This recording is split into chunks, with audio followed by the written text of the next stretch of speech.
Snap Judgment Studios. Are you tired of overpaying for dozens of disconnected management software programs that leave you overworked and underwhelmed? Then you need to switch to Odoo. Because for less than $25, you can take full advantage of Odoo's all-in-one management software built to handle every unique business need. And by switching to Odoo, you'll spend 90% less than the average business while enjoying 100% of Odoo's award-winning software. And you'll get it all for under $25. To learn more, go to odoo.com/snap. That's odoo.com/snap. Odoo. Modern management made simple.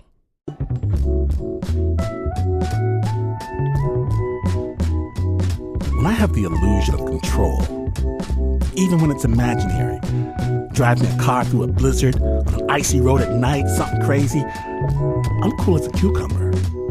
I think, hey, I'm from Michigan. I've got this. Even when I don't got this. The times when I lose it, the times when I really lose it are the times where I have no pretend control, like on a plane. I learned the hard way that they discourage rushing toward the cockpit because you felt some turbulence. Or when a loved one is in surgery, all you can do is sit in that little antiseptic room on those plastic chairs and wait. Every moment, losing just a little bit more of your mind, hoping that someone eventually comes out to tell you that it's okay. Now imagine your job is to be the one everyone's waiting on. People you don't know have to put all their trust, all their faith, all their hope in you. Not because they want to, no. Because they don't have any other option. Today on Snap Judgment, we proudly present the Negotiators. My name is Glenn Washington, and don't worry. I promise for the next hour, you're in very good hands. Because you're listening to Snap Judgment.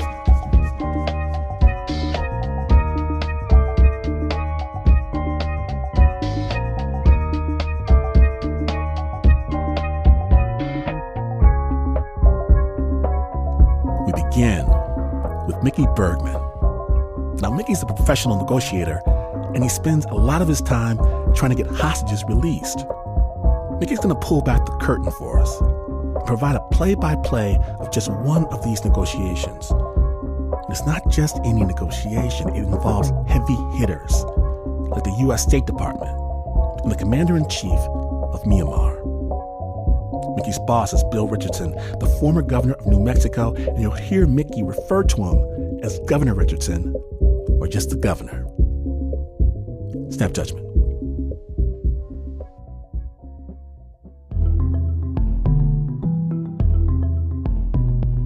Danny gets arrested on May 24th. Within the same day, I get a Facebook message from a friend of mine who I haven't seen in 20 years. And she says, "Hey, Mickey, I'm on a Facebook group of lawyers, and one of them is saying that she has a relative that was just arrested in Myanmar and seeking help. Do you mind if I put her in touch with you?" And of course, I responded immediately, it's like, "Yes, here's my details." And literally within 2 hours, we were already on the call with Danny's brother, Brian. Brian tells me, look, as far as we know, Danny has been detained at the airport. All we know is through texts that he sent his wife, but we are looking to figure out what to do with this. We're kind of lost. Danny Fenster, a young journalist, worked for 2 different publications in Myanmar. One of them was Myanmar Now, and the other one was Frontier. At the time of arrest, he was working for Frontier. And Frontier is a magazine. He was an editor there, not even a writer. It's a legitimate publication. There's no ban against it since the coup in Myanmar. But Myanmar Now is banned. The military government, the junta in Myanmar, banned Myanmar Now because of their work in opposing them. And they have claimed that Danny's name was still on Myanmar Now's website as an employee. And that's why he was initially detained. Danny's brother, Brian, immediately started a social media campaign. Very effective, by the way. I had a conversation with him at some point in which he asked me if I think that was a major mistake. Why? Because it is the default approach by the government typically to tell the family, oh, if you make a big deal out of it, the price will increase for getting him out. That is generally untrue. You have to realize, as a family, the objective of your public campaign or strategy, media strategy, is not to convince the captors to release your loved ones. You're not going to do that. You can't convince the military junta in Myanmar to release your loved ones. You can't convince Nicolas Maduro in Venezuela to release your loved ones. The sole target of your media strategy as a family is to put pressure on our own government to solve the issue. And so the target and the objective is the President of the United States on this. So the first thing we do after I speak to Brian is inform the State Department that we have been approached by the family, so they know that we're working it as well. The challenge for the US government at that point, because of the coup and the military government in Myanmar, the US government has zero engagement. We don't recognize them, and therefore we can't engage with them at high level. So the ability of the US government to actually get into the work and negotiations to release an American citizen is limited to advocacy through third parties. So what we decided to do is to pull on our old relationships, because this is not the first time we are engaging with Myanmar. When we looked at, in terms of our strategy of trying to get Danny back home, there are basically two big parts of it.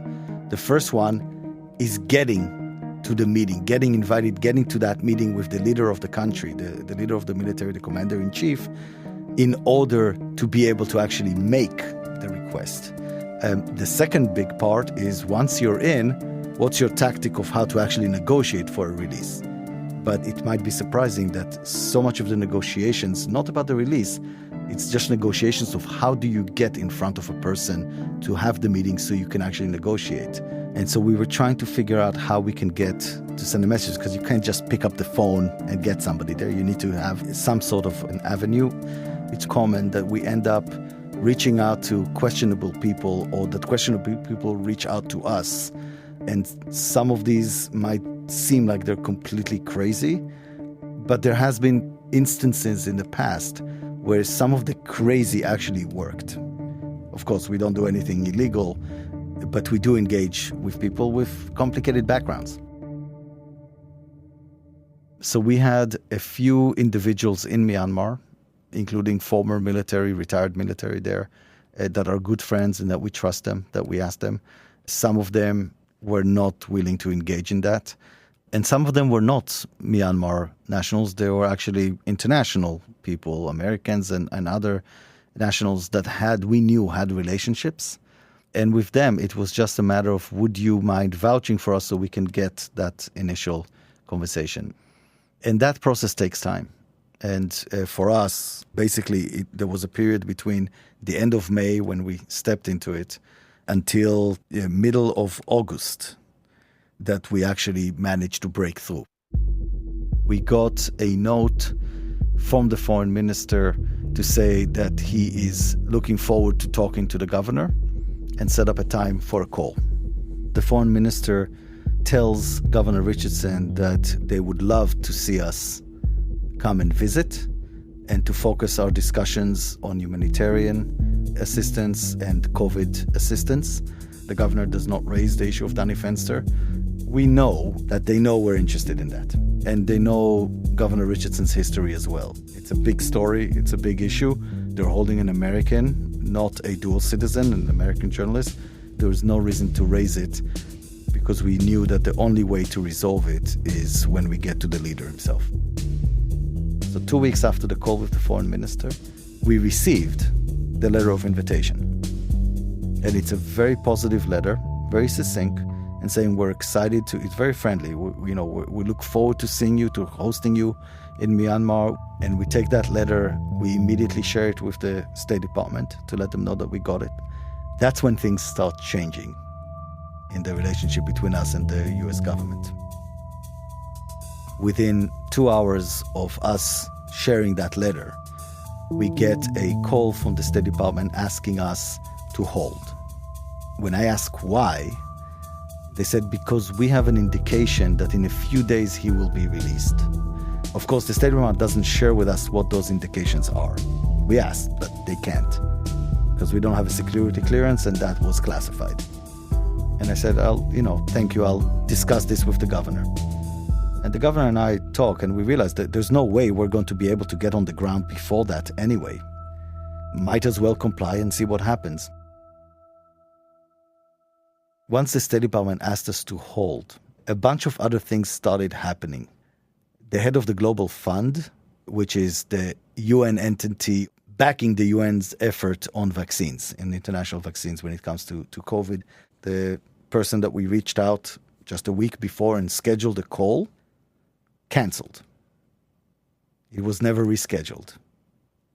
It just seemed as if the US government is doing everything they can to shut down our effort.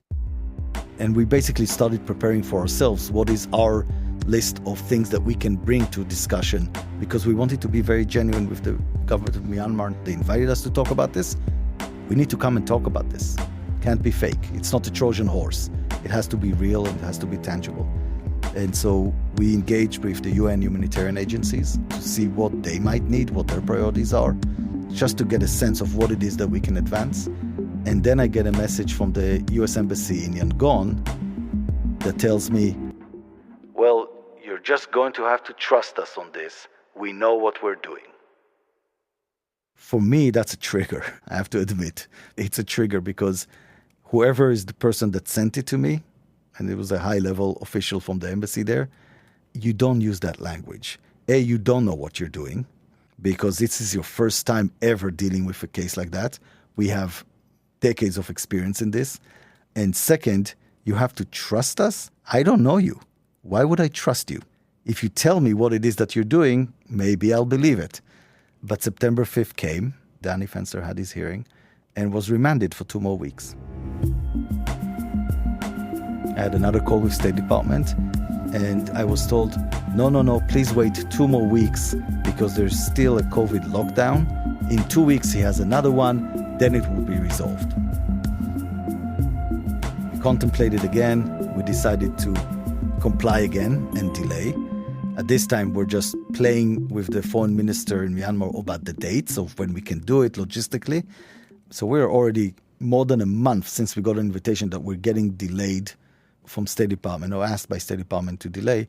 October 6th, Danny Fenster has another court hearing in which not only he is remanded for 2 more weeks, but they added more charges against him. And I'll say something here too, in general, when there's charges filed against an individual, now you know that the captors are digging in. And it's going to be a longer term and you need to start playing the humanitarian political game. And that's when the governor and I have a conversation and we say State Department is 100% wrong. It's going the other direction. We need to make a move. And so we schedule our trip. The day before we take off, I call Brian Fenster and I tell him, look, finally our trip is going ahead. But I need to tell you something. The State Department is asking us not to raise Danny's name when we're there.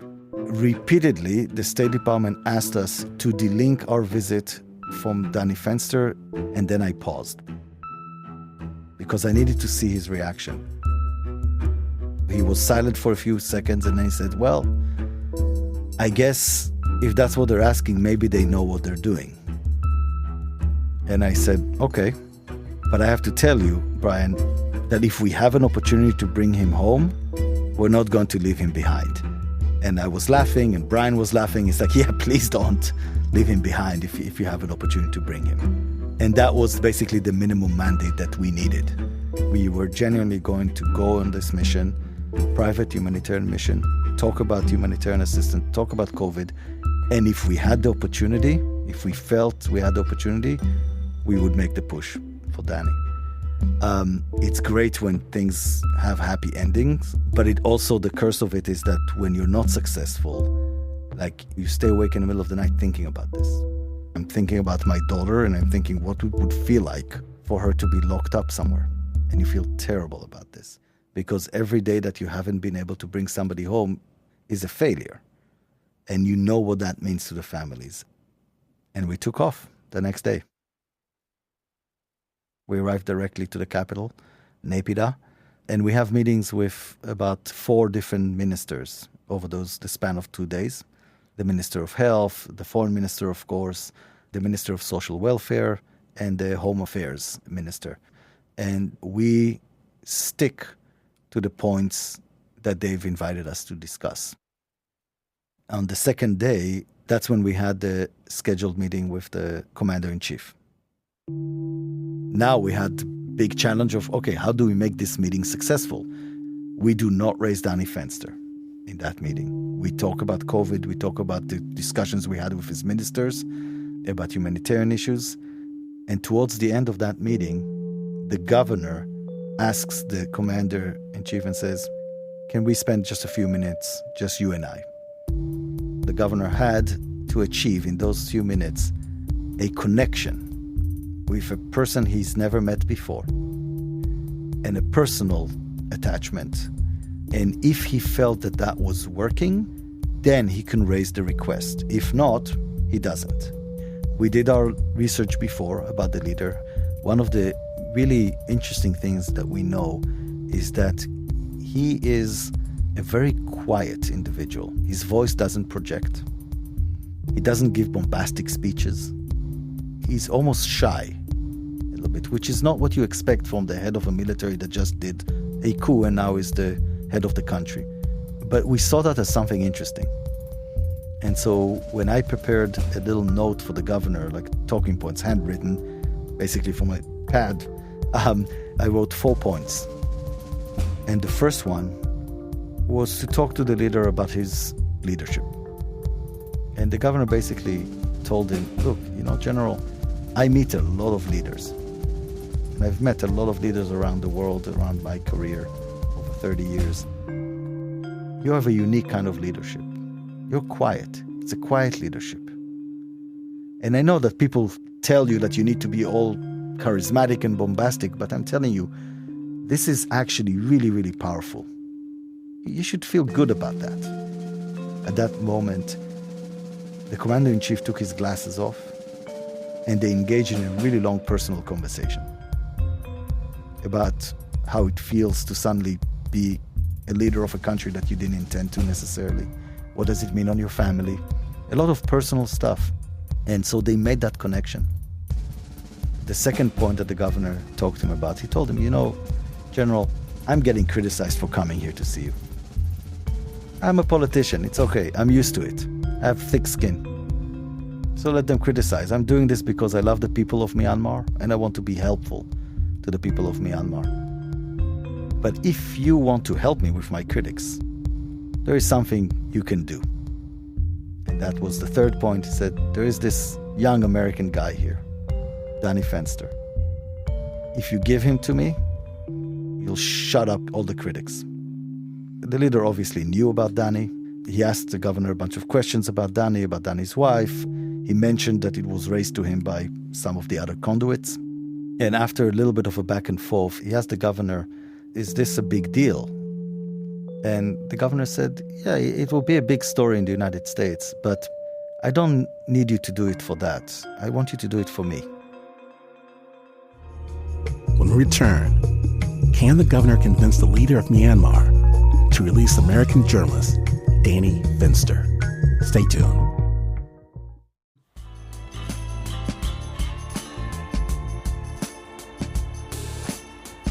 Welcome back to Snap Judgment, the Negotiators episode. When last we left, hostage negotiator Mickey Bergman was telling us how the governor had finally secured an in-person meeting with the leader of Myanmar to do the big ask. Would he release American journalist Danny Fenster. And at that point, the leader looked at him and said, I'm going to give him, and I'm going to give him to you, and I'm going to do it here. But it's going to take me time. And the governor looked at him and he laughed, and he said, well, I have my plane here for 2 more days. And the leader said, no, it will take me more than that. And the governor said, what do you think? And the leader said, well, 2 weeks, maybe a month. And the governor said, let's do it less. And the leader said, will you come back for it? And the governor said, absolutely. He said, okay, let me work on that. And the fourth point was actually very important to me, and I told the governor, only if you're successful in everything to that point, was to raise, we had a young woman that worked for us for the years that we've done the engagement in Myanmar, Aimo. She's a very good friend of mine because I got to know her over the years, and she's just a fantastic young woman for Myanmar, yeah. She's local in Myanmar, politically active, and has been arrested in one of the demonstrations and has been thrown into jail.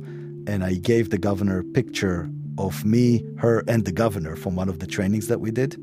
And in the back, her name and where she's from so he can identify. And the governor said, look, there's this young woman. She used to work for us. She's a teacher. She did a lot of the training, focused on women. Would you mind releasing her to me? She needs to be back with her family.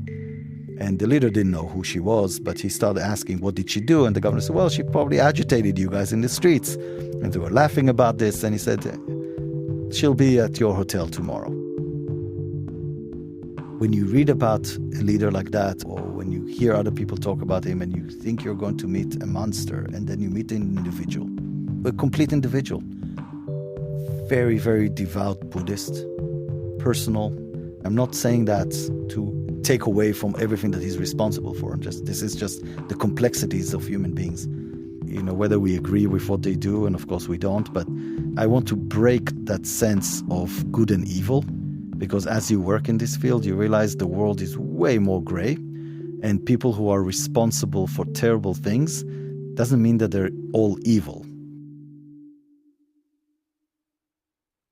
Altogether, that meeting, it was about 45 minutes. We thought it would be 5, which was a good indication.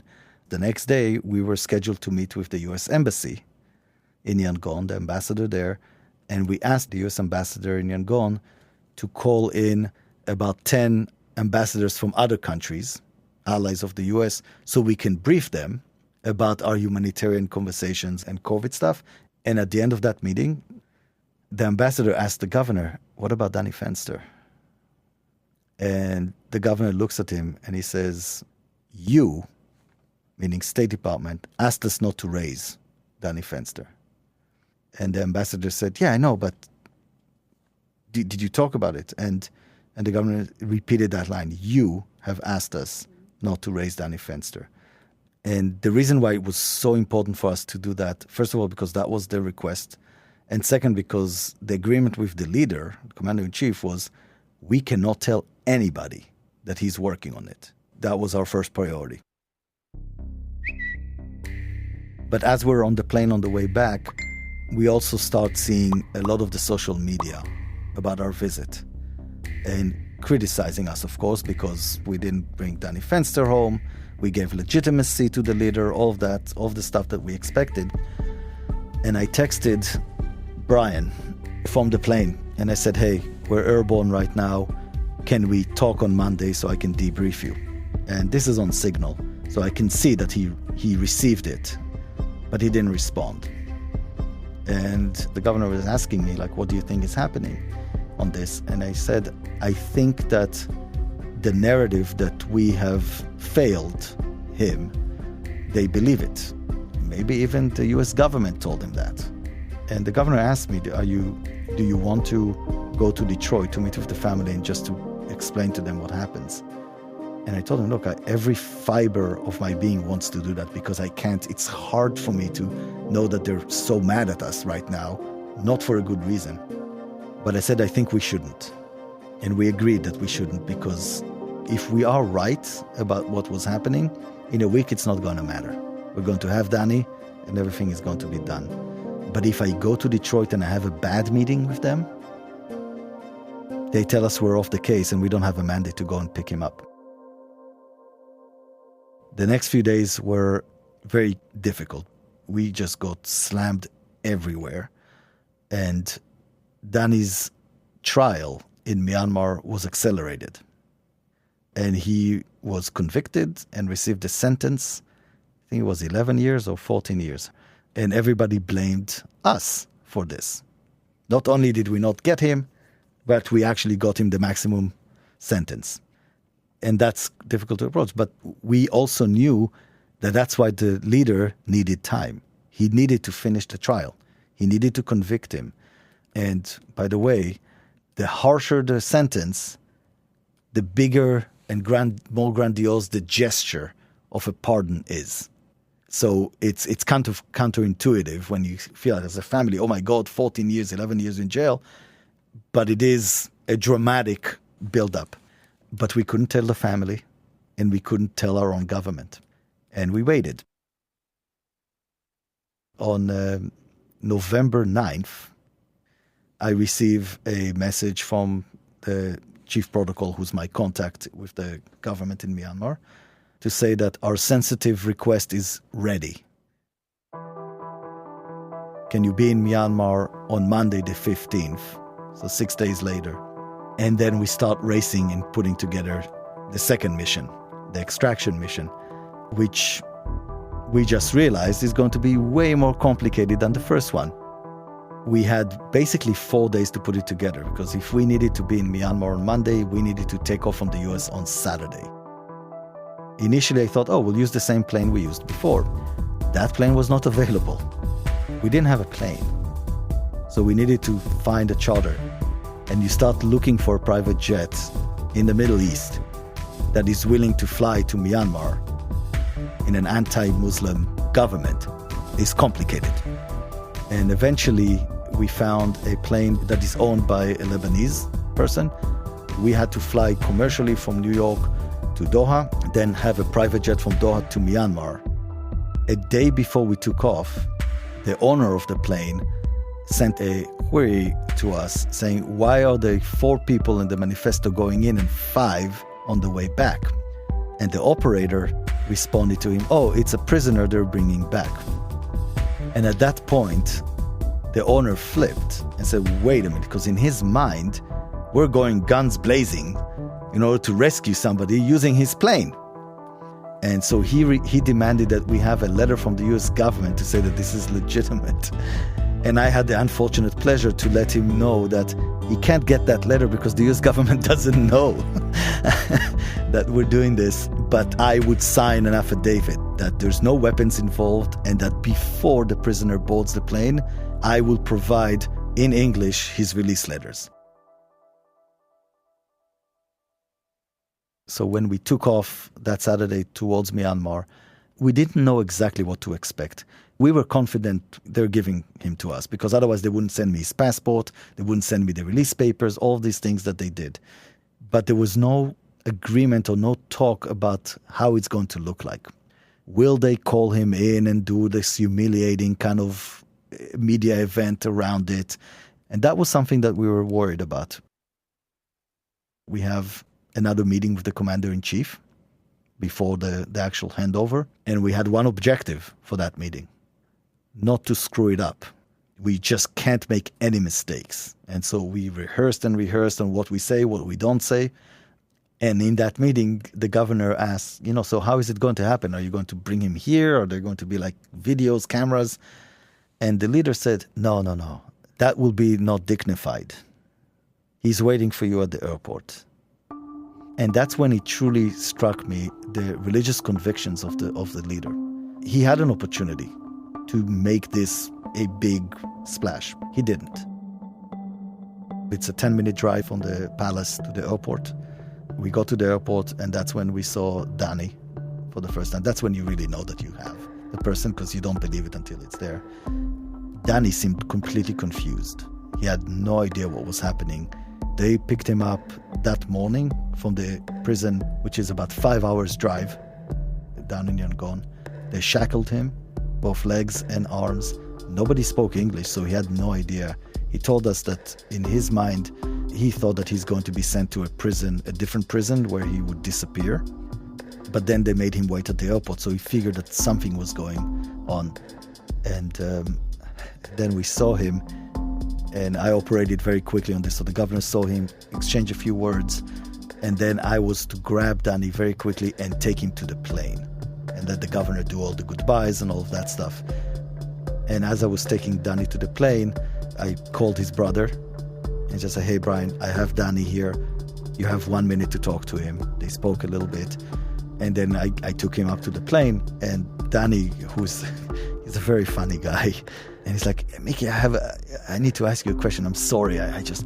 Who is this guy?" And I looked, "You mean Governor Richardson?" He's like, "That's what I thought, but I was told last week that he's the reason I got the sentencing." And I said, "Well, you were told a lot of things that were not accurate, but it doesn't matter. We'll have time to debrief. We're going home." As we took off from Myanmar and left the airspace, I called from the pilot satellite phone to our Qatari friends and I said, "We have an American prisoner. We have 4 hours in Doha. We need you to provide us an ambulance, to do a PCR test, to do a wellness check so he can board a commercial flight to the US." To their credit, they were fantastic. They immediately said, "Of course, we will do that." And then they said, "But we have a request." I said, "What is that?" "Would the governor be willing to do a 2-minute interview on the tarmac with Al Jazeera when they land?" And I looked, and this is a tiny plane, and I just look at the governor and Danny. And Danny's like in the back, like, "Oh, I'll do that." And I said, "You got a deal." As we took off, I also raised a glass and wished Governor Richardson a happy birthday. It was his birthday. And Danny couldn't believe it that was what he was doing on his birthday. But I also told Danny, it's like, you've been in prison for 6 months. All you had was like rice and water. This is a private jet. There might be some fancy food here. Just take it slow. Do us a favor. I don't need you to go on a seizure here. And he's like, no, of course. And of course he got a big cocktail shrimp, beer and coffee. I was like, we arrived in Doha. They had the ambulance there. They gave him the test. Thank God he was negative to COVID. I think that's when the crew of the plane realized that this is an awkward flight that they were on, because they didn't know what was happening before, but they saw all these lights and it was like paparazzi all around. And this extraction trip was a Lebanese plane with 2 Lebanese pilots flying an American team, including a former military special ops from Israel, to rescue a Jewish journalist from an anti-Muslim government. And we told them that, it's a big deal. We had a long wait in Doha. I told him, look, we can buy you some clothes and some shoes, because, my God, he had flip-flops that were falling apart. His clothes were just a mess. They gave him a big clear plastic bag with all of his possessions, including, by the way, US dollar cash that he had, like $10,000 in cash that he had when he was leaving. They gave him everything back, but in a clear plastic bag. So he was walking in the terminal there with this. So we got him a bag and we browsed a little bit. And then he said, Mickey, I think it's going to look better when I show up in JFK the way I look right now. And I was like, Danny, I really like you. We organized a press event for the November 16th when we were landing in JFK. We asked his family to wait at the TWA hotel there because JFK was not very excited to have a press conference at the arrivals. And we were arriving commercially, so we're just walking through immigration there like the immigration officer looks at Danny Fence, it's like, your reason for your trip, was it business or pleasure? And like, what do you answer for that after 6 months of prison? And we just walked out there, and then the moment of him meeting with the family was very emotional. When they meet him at JFK, it's all about them. We step aside. The only exchange I had with Brian on this, he hugged me, said thank you. And I said, at any given point, if you want to debrief about everything, we can do that. I actually had my daughter came up to JFK for that. She's 8, because I wanted her to witness that and to see that, to understand why I'm gone for so long and to understand what is that I do. One of the things that this case made so clear to me was that we fail when we think about negotiations. We think of negotiations as a give and take, as a transaction in many ways. And I think we need to think about negotiations as our ability to influence somebody else's behavior. The commander-in-chief, we didn't give him anything in return for Danny Fenster. More than that, he didn't ask for anything. It was based on a relationship. And yes, you can say, well, you gave him legitimacy because you came and visit. That is true. But it wasn't a transaction that way. And I think that's something that we tend to forget about negotiations. We tend to forget about this. Our own diplomats tend to forget about this. So much of it is about the personal relationships that you can build. Sometimes it's years in the making. Sometimes it's in moments. And in this case, it was both. Over New Year's, Danny sent me a text and he said, hey, Mickey, I just want to please send the governor and your team, everybody, Happy New Year for me and thanks, for my freedom and stuff.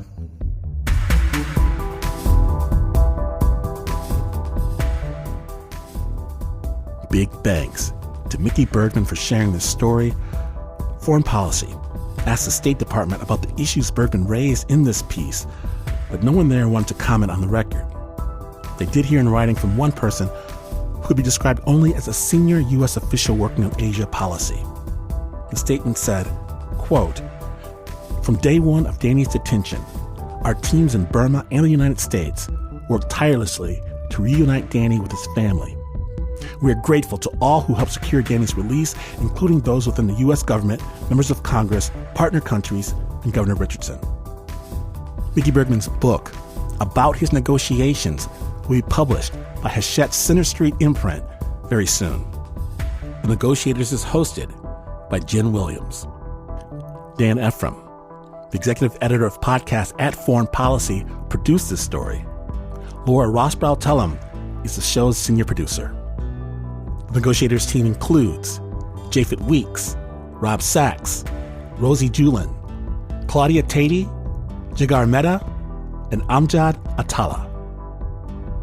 Big thanks to Nelufar Hedayat, Govinda Clayton, and to James Wolley for helping to create the show. Original music for this story is by Dirk Swartzoff. Snap editorial support from Nancy Lopez.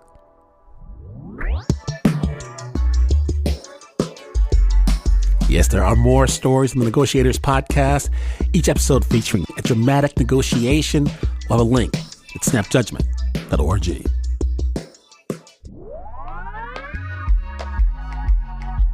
Yes, it is that time, but remember, Snap stories are like birthday cake. They're for sharing. Hours of incredible stories for your drive, for walking the dog, for doing the dishes, the laundry, all the things you hate to do becomes things you can't wait to do. Because of the Snap Judgment podcast, it's magical.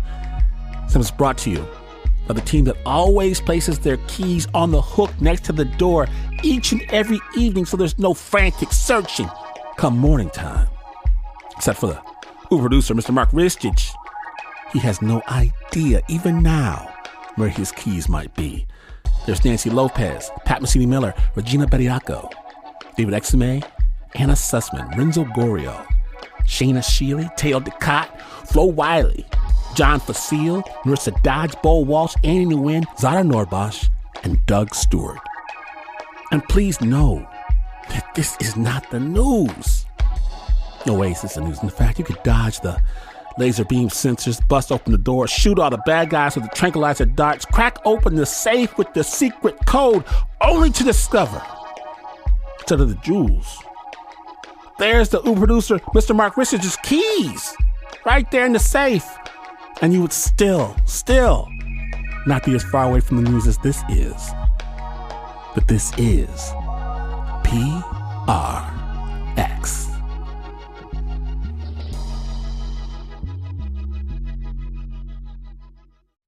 Are you tired of overpaying for dozens of disconnected management software programs that leave you overworked and underwhelmed? Then you need to switch to Odoo, Because for less than $25, you can take full advantage of Odoo's all-in-one management software built to handle every unique business need. And by switching to Odoo, you'll spend 90% less than the average business while enjoying 100% of Odoo's award-winning software. And you'll get it all for under $25. To learn more, go to odoo.com/snap. That's odoo.com/snap. Odoo, modern management made simple.